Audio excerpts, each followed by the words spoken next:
சாதித்து காட்டிய நடிகை தீபா. குவியும் வாழ்த்து. ரொம்ப இன்னசென்ட்டான நடிகைன்னு பேர் வாங்கினவங்க தான் நடிகை தீபா. எஸ்கே உடைய டாக்டர் படத்துல ஆன் ஸ்கிரீன்லயும் ஆஃப் ஸ்கிரீன்லயும் இவங்க அடிச்ச லூட்டி அப்பப்பா மொத்த யூனிட்டையும் தன்னோட கலகலப்பான பேச்சால தீபாக்கா ரொம்பவே மகிழ்ச்சியா பார்த்துக்கிட்டாங்கன்னு எஸ்கேவே பல பேட்டிகள்ல பேசியிருக்காரு.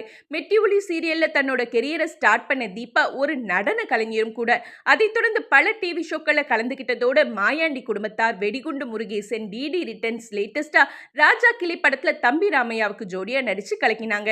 இந்த நிலையில தீபா 3 அடுக்கு கொண்ட புது வீட்டை கட்டி முடிச்சிருக்காங்க. இது குறித்து அவங்க பேசும்போது, எனக்கு யாரும் பணம் கொடுத்து உதவல. நான் வச்சிருந்த 40 சவரன் தங்க நகைகளை வித்தும் சேவிங்ஸை வச்சும் தான் இந்த வீட்டை கட்டினேன். என் பேர குழந்தைகள் விளையாடுற அளவுக்கு நானும் என் கணவரும் வீட்டை பார்த்து பார்த்து கட்டி இருக்கோம்னு அவங்களுக்கே உரிய அந்த இன்னசென்ட் சிரிப்போடையும் கிராமத்து பாணியிலையும் ஷேர் பண்ணாங்க தீபா. பாடி ஷேமிங்க்கு ஆளான தீபா வாழ்க்கையில சாதிச்சது பல பெண்களுக்கு இன்ஸ்பிரேஷனாக இருப்பது குறிப்பிடத்தக்கது.